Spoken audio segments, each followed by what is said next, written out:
And we found out, and before I explained how this character get developed from the instinct to build the dhamir, the conscious, and after that it started to do the good deed, and after that from building the good deed started to get to the next stage after that, which is al-inqiyad, the submit to Allah subhanahu wa ta'ala, and after that the last stage is al-rida, satisfaction.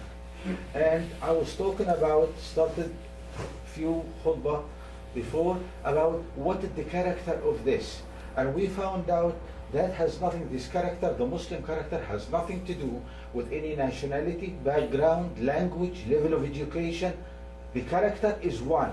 So whenever you go, if this character will be developed right, you will see the same attitude, you will see the same mentality, and you will see the same development, regardless what the tongue is or what the country is or whatever differences we have in between us. I started, one of the things that I said about the character of the Muslim, it was the conscious. And now we know what the conscious is. The conscious is basically the ability to know what is right and do it and stand by it, according to Quran and Sunnah. And the ability to know what is wrong and don't do it, and resent it, fight against it, according to Quran and Sunnah. And also part of the conscious is to have the state of zikr, that you are constantly God conscious, watching Allah subhanahu wa ta'ala. Is what I'm doing is right or wrong? You are keep the time, all the time, re-evaluating yourself, and the hope, raja. You have a hope in Allah subhanahu wa ta'ala acceptance. And I talked also about a very important attribute, which is taqwa. And basic taqwa, that means the fear, the taqwa, it has, when I said it is, let us sum it all in one word, it is the fear of Allah that stop you from wrongdoing, and the love of Allah at the same time that promote you to do what to please Him, to work to please Him. Okay? And I talked by detail about the stages of the taqwa and what is the element of it. I started last week to talk about a third attribute, which is promoting good and fight evil. And I said most of the problem that we have in our life in the major three level, which is the individual level, the family level, and the ummah level, is how strong or weak that element, which is what? Promoting good and fighting evil. And I think we all agreed that the promoting good and fighting evil is not a luxury or a job of scholars or learned people. Promoting good and fighting evil, look at it this way, it is the immune system to your iman. It is the immune system, like the body got an immune system.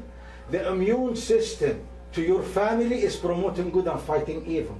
The immune system to the nation is promoting good and fighting evil. And I started to talk about what is good and what is evil, and I said it's going to take more than one khutbah. And I said what had happened, we all, by mind, we know what is the right thing, most of us. And I know, and I started to talk last week about where we stand between the message that we know, it tells us what we're supposed to know and to do, and our self or mind is it tell us what we want. From my perspective, and I took by detail last week, I am number one. In the whole entire place here, every one of us is number one to yourself. Every one of us is Mr. Right or Mrs. Right. Everybody else, maybe they have it up because they are as much as intelligent or knowledgeable as me or as you. When you think, that is the taghut itself. Part of the things, we have a shirk, we have a kufr, we have hypocrisy. there is a part, it's called عبادة الطواغيت, worship deity.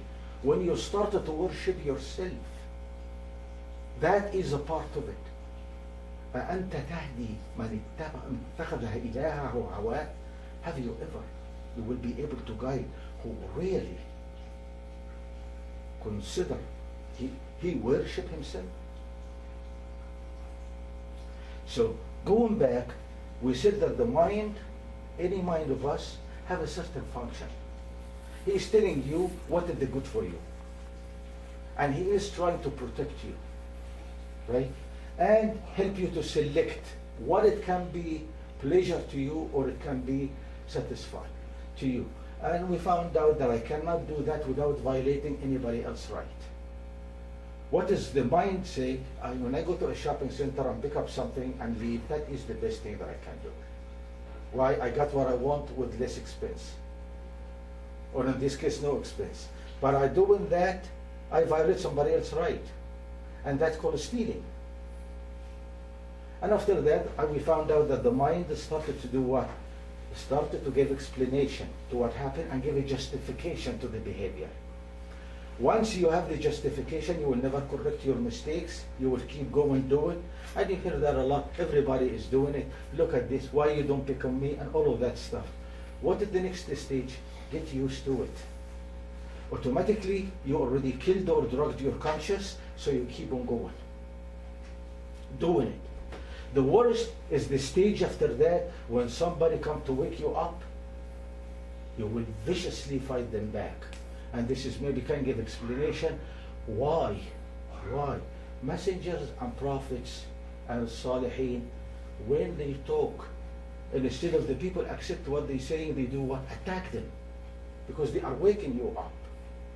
They never came and asked you for money or glory or power or taking any your property or position or anything. He's saying, Ya qawm a'budu Allah ma lakum min ilahin ghayr. Oh people, only submit to Allah and live your life according to His law. Ma lakum min ilahin ghayr. That's what they say. Why they get all of this resentment? Why they get killed? To start with, they get abused because of that stage. Now we want to know the relationship between that mind and how we think, and I spoke about that by detail last week, and between the message. Between the message. And the message is coming to tell us, no, that is right, that's not what you think it is right. Right? Okay, and we found out one of the forms that we take is what? We're going to say, okay, listen man, what you're saying, I don't care if it is right or wrong. But it is very expensive. And I'm not going to do it. So that guy being informed, guys, this is very important.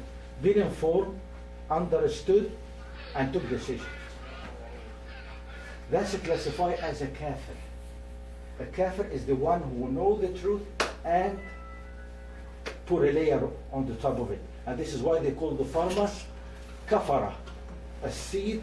That means when he put the seed, he put the dirt on the top of it.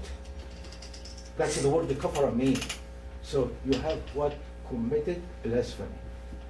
We have somebody else going to say, okay, I understand and I hear what you're saying though. I really do understand.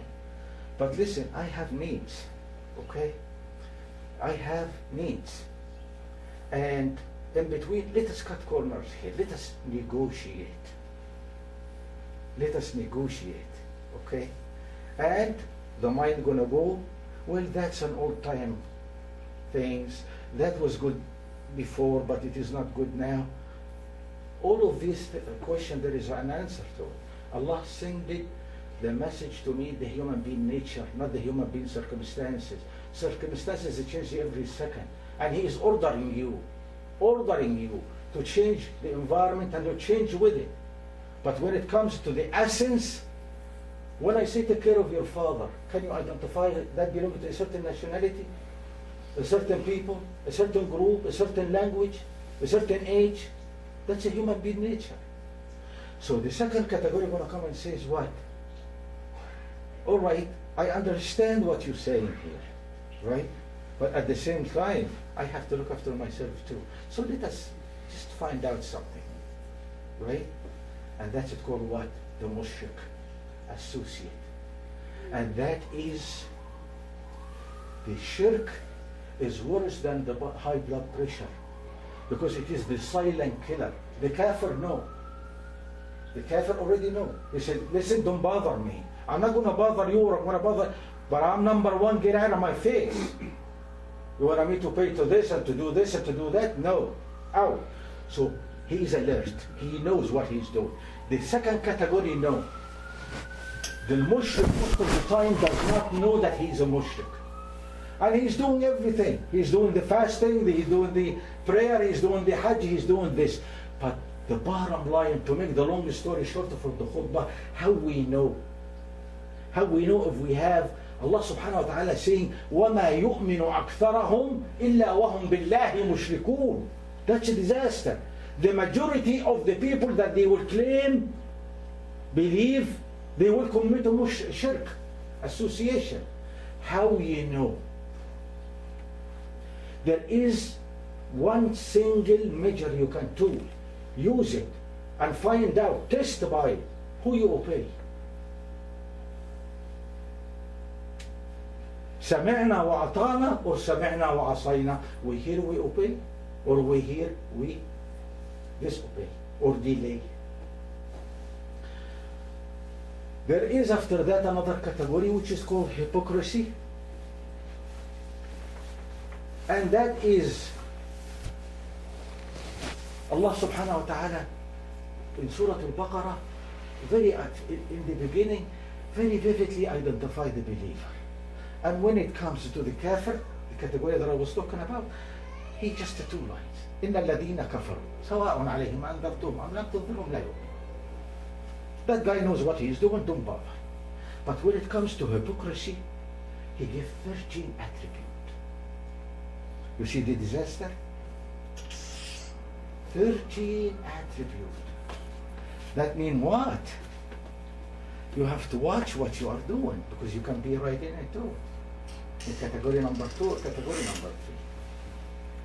So now when we come back to our issue, after having this very quick overview, when we talk about promoting good and fighting evil, which is the immune system, right?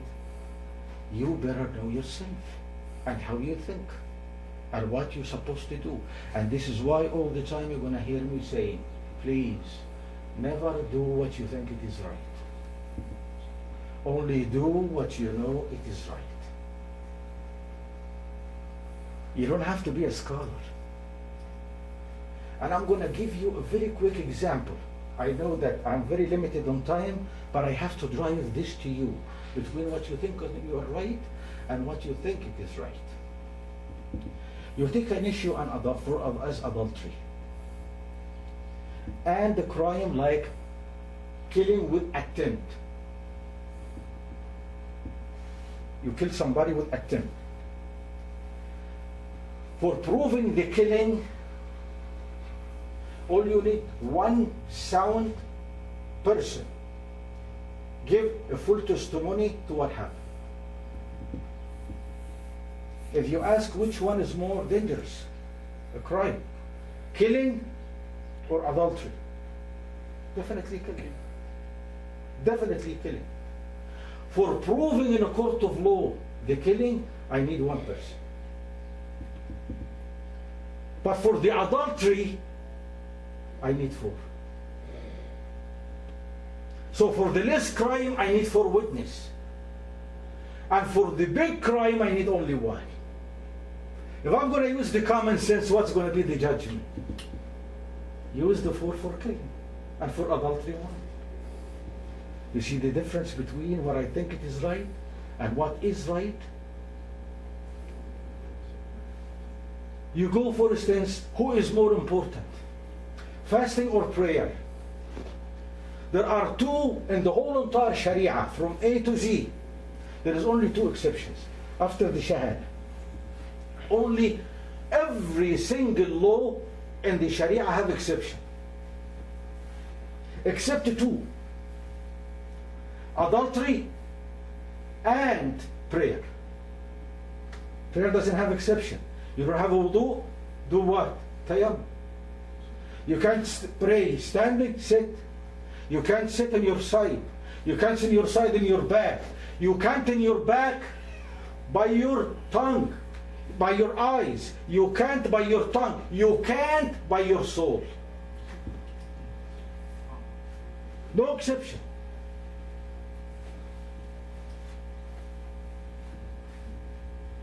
You compare this with another obligation, which is the fasting of the month of Ramadan. We know that the sister, they have a monthly period. When you take your mind, in that time they are exempted from fasting and prayer and reciting Quran and other things. But it makes sense when they come back. What is the more important, fasting or prayer? No, prayer, definitely. Prayer is more. So they're supposed to make up for what? The prayer.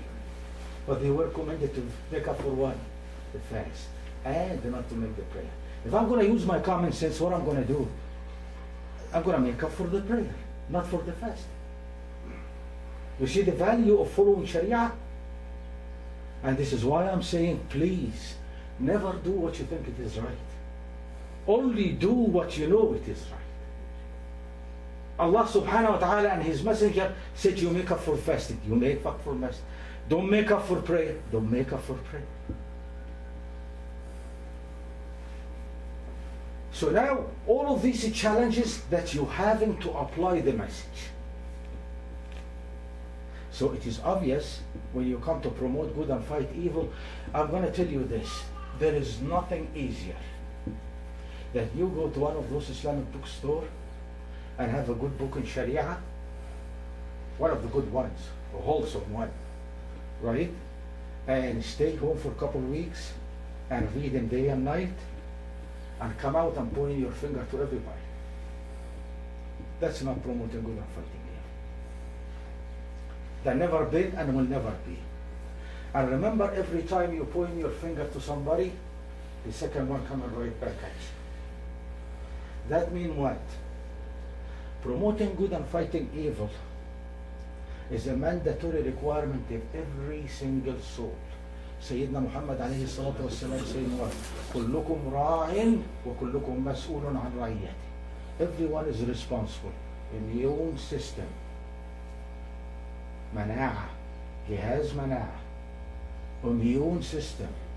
The first one, okay, remember this, I think most of us been in aeroplanes and they keep giving us instruction just in case there is no gas, there is no oxygen or there is no air. What they say, don't help somebody else.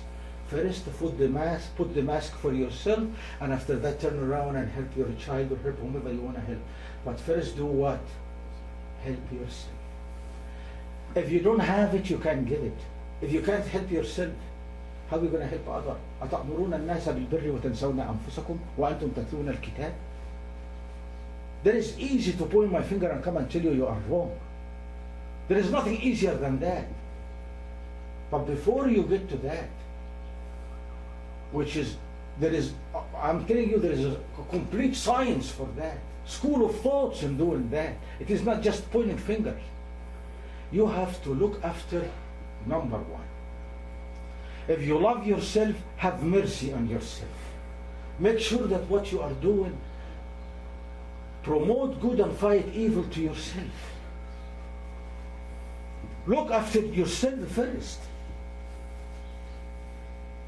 It is easy to spot other people, but it is harder to spot that yours. And Sayyidina Muhammad sallallahu alayhi wa sallam, he says, رجعنا من الجهاد الأصغر إلى الجهاد الأكبر. They were coming back from a war. He said, وما الجهاد الأكبر يا رسول الله؟ قال جهاد النفس وهواها. They were coming from a big war. Can you imagine coming out of it?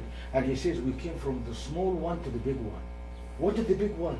He said, what? Self-discipline and self-restraint to be in the straight path. So the point here, look after number one, which is you. And please take it with what I'm about to say. When you are in pain, you are the only one in pain. When you are dying, you are the only one dying.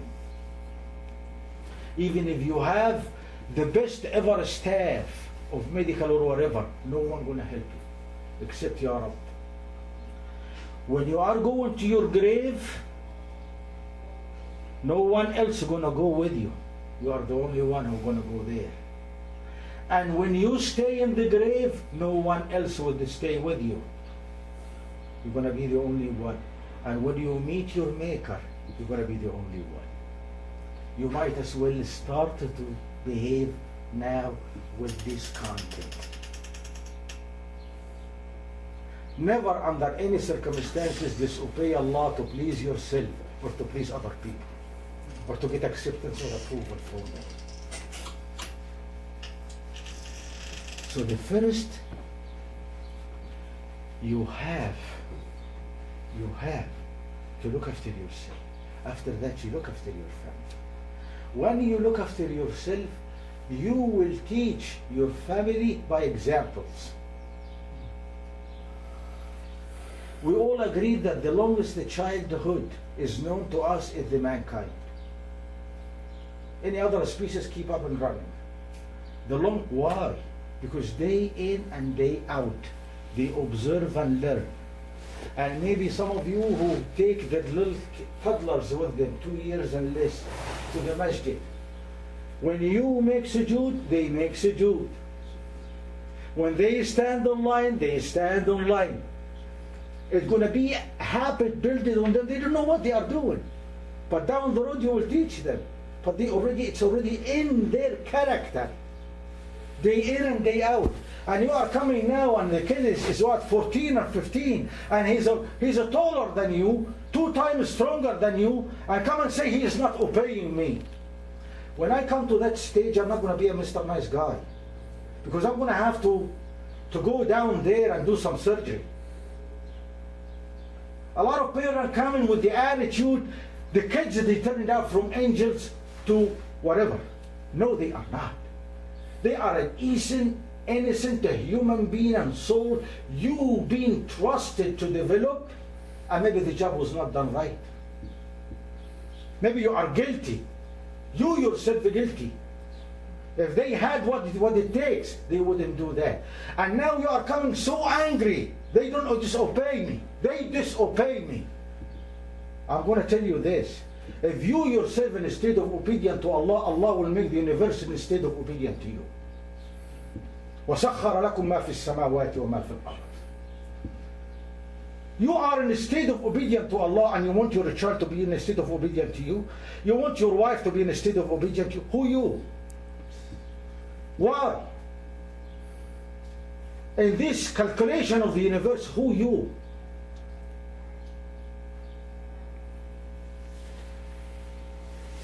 وَلَا تَكُونُوا كَالَّذِينَ نَسُوا اللَّهَ فَأَنْسَاهُمْ أَنفُسَهُم. Going to be like the people that they forgot Allah, so Allah made them forget who they are.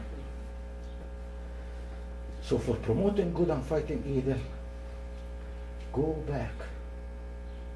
Take care of number 1, and don't worry about anybody else now. Number 2, do what you think it is, what you know it is right, what you don't, not what you think it is right. You don't have to be a scholar. You don't have to be a learned. But what you learn, apply. What we all know how to pray, do it. Allah said 5 times, 5 times. Allah said fasting, fasting. Allah said zakat, zakat. Hajj, hajj. Akhlaq, ethics, yes, ethics. He said patient, patient. Easy, no. And that's what you are getting paid for.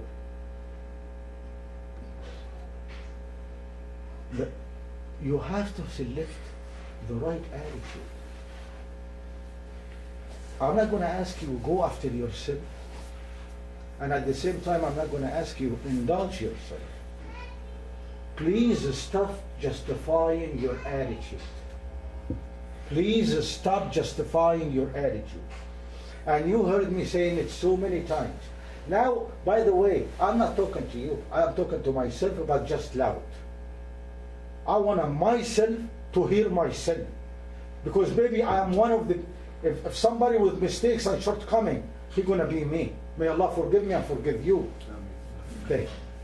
If you have to justify it, don't do it. No one give excuses for doing the right thing, ever. All the time we give excuses for wrong thing, for things that our conscience does not accept. So don't do it. And while you are doing that, you have to preserve and understand things as is, not what it meant it to be. Don't come and say if things. Sometimes we try to play with the words. I'm talking about now in our own level, to try to find a way out. Do you remember the second level, which has started to compromise? And that's what the Quran is saying about what? Al-Mutashabihat. Is try to interpret things a different way, to give a justification to what he's doing. I cannot pray and say, وَلَا تَقْرَبُوا الصَّلَاةِ. Is it in the Quran? Is it in the Quran? Yes, it is in the Quran. But complete it. لا تقربوا الصلاة وأنتم سكارى. While you are in a state of intoxication. That was the first stage of forbidding this, the issue. Somebody can go and kind of smart and say what?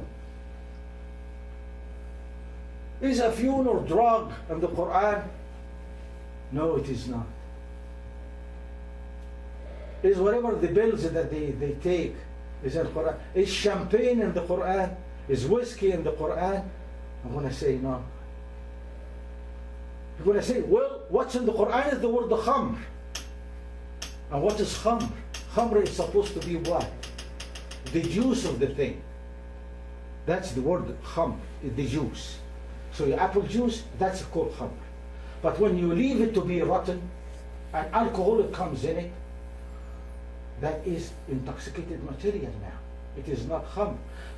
Because of the word khamr, it was used to describe what? What's in the Jannah?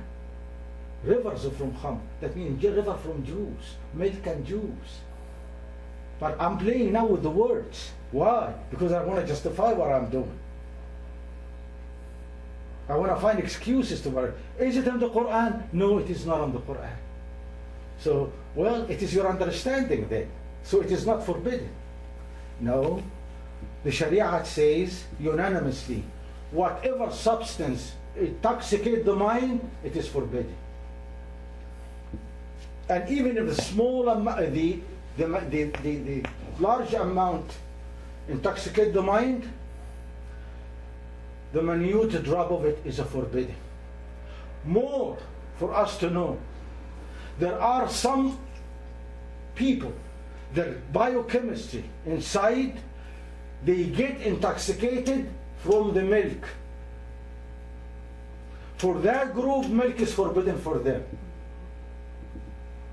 So don't play with the games. And the biggest crime of all, the biggest crime of all, the top of the top, when you come and say, Inna Allah Ghafurun Rahim, you keep doing mistakes after mistakes and mistakes after mistakes, and you keep challenging and say, Allah is so merciful. Allah is tolerance. If Allah merciful and Allah is tolerance, why He bothered to start with and send messenger and messages, and the people get killed and people get tortured and all of that? He would have forgiven anything. Let us, what are the rules of forgiveness? Allah subhanahu wa ta'ala saying what? إنما التوبة على الله للذين يعملون السوء بجهالة إن تابوا وأصلحوا من قريب. You don't snap from the Quran and keep running, or from the Sunnah and keep running. Allah subhanahu wa ta'ala will what? Allah forgive who? الذين يعملون السوء, one, single, not السيئات, single. الذين يعملون السوء, one, بجهالة, misinformed or ignorant. He doesn't know. Doesn't know. الذين يعملون السوء بجهالة, when in tabu. Tawbah. And first element of tawbah is what? Feel sorry for what you did. وأصلحوا, and they corrected what they did. They corrected. and ask for forgiveness. وَتَابُوا مِنْ قَرِيبٍ. Did they did that after a period of time? No. As soon as they realized that it is wrong, the correction process took place. تَابُوا وَأَصْلَحُوا مِنْ قَرِيبٍ. But you keep doing everything, and you come and say, إِنَّ اللَّهَ غَفُورٌ رَحِيمٌ. Do you know what Sayyidina Muhammad saying about that? أنت تبارز الله بالمعاصي. You're challenging Allah by disobedience. المستهزئ بربه. You are mocking with Allah subhanahu wa ta'ala. And Allah subhanahu wa ta'ala saying, أفبالله وآياته تلعبون. If you read the Quran the way you read the Quran, sometimes you're not going to be able to breathe. Believe me when I say you're not going to be able to breathe.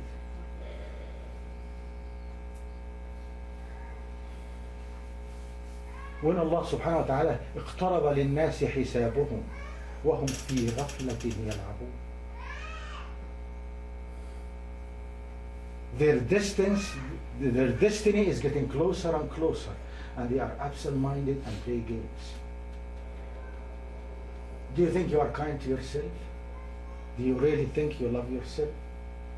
If you love yourself, you will have mercy on it. Let us seek from Allah subhanahu wa ta'ala forgiveness and guidance and blessing, and ask Him to forgive all our gathering, and whomever will hear, and whomever will listen, and whomever gonna see, and ask Allah subhanahu wa ta'ala to give us a new beginning. Ya Allah, you said, and we heard it, and we believe it. You said, وَرَحْمَتِي وَسِعَتْ كُلَّ شَيْءٍ. My mercy included everything, and we are shay. We are your creatures. Please grant us this mercy. Please grant us forgiveness. Grant us guidance.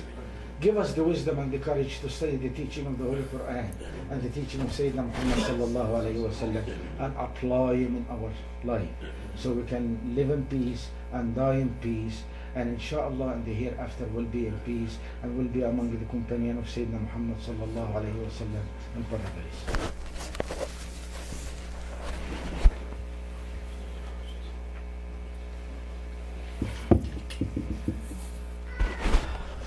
الحمد لله والصلاة والسلام على رسول الله، واشهد أن لا إله إلا الله وحده لا شريك له، واشهد أن سيدنا محمدا عبده ورسوله، واشهد أنه قد بلغ الرسالة وأدى الأمانة ونصح الأمة وجاهد في سبيل الله حق جهاده حتى أتاه اليقين. So the first thing in promoting good and fight evil, re-evaluate yourself.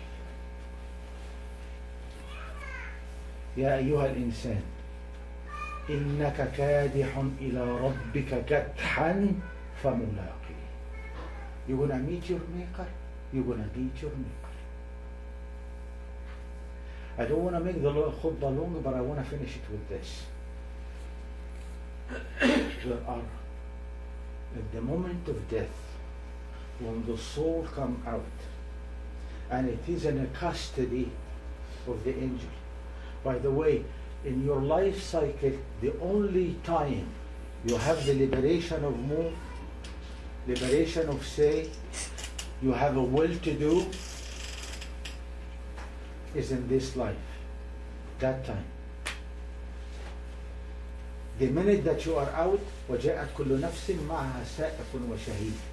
You are under somebody else's control. Nothing. Nothing to say and nothing to do. Some لا تفتح لهم أبواب السماء. The gates of heaven will never be open for them. Back.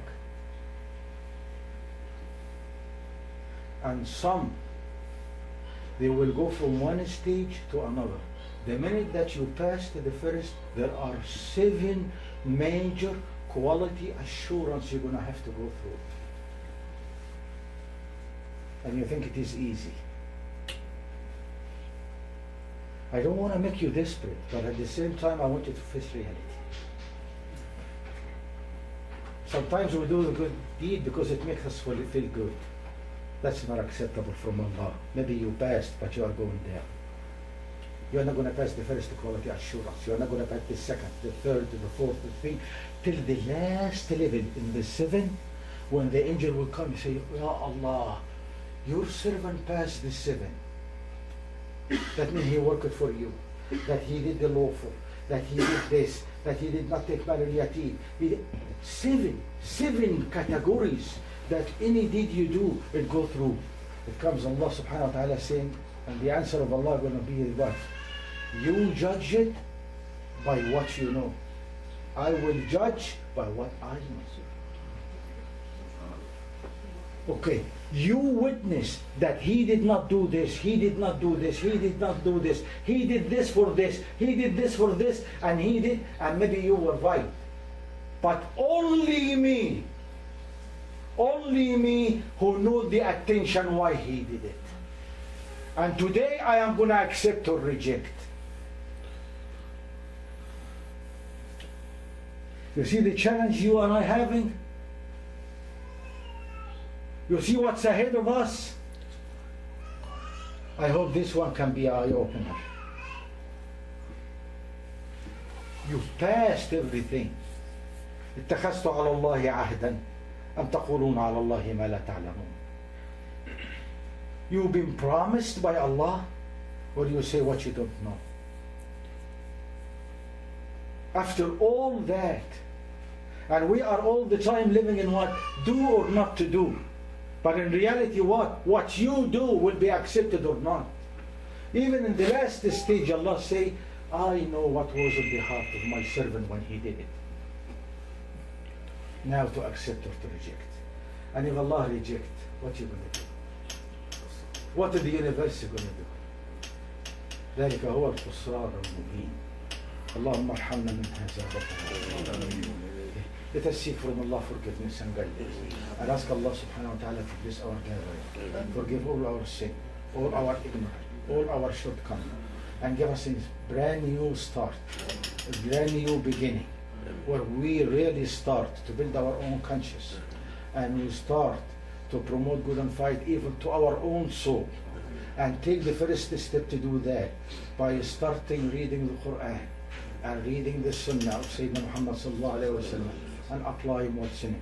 So we can live in peace and die in peace, and in the hereafter will be in peace inshaAllah, and among the companions of Sayyidina Muhammad sallallahu alayhi wa sallam in paradise. عباد الله قولوا لا إله إلا الله تفلحوا. عباد الله إن الله يأمر بالعدل والإحسان وإيتاء ذي القربى وينهى عن الفحشاء والمنكر والبغي يعظكم لعلكم تذكرون. اذكروا الله يذكركم ولذكر الله أكبر والله يعلم ما تصنعون. وأقم الصلاة.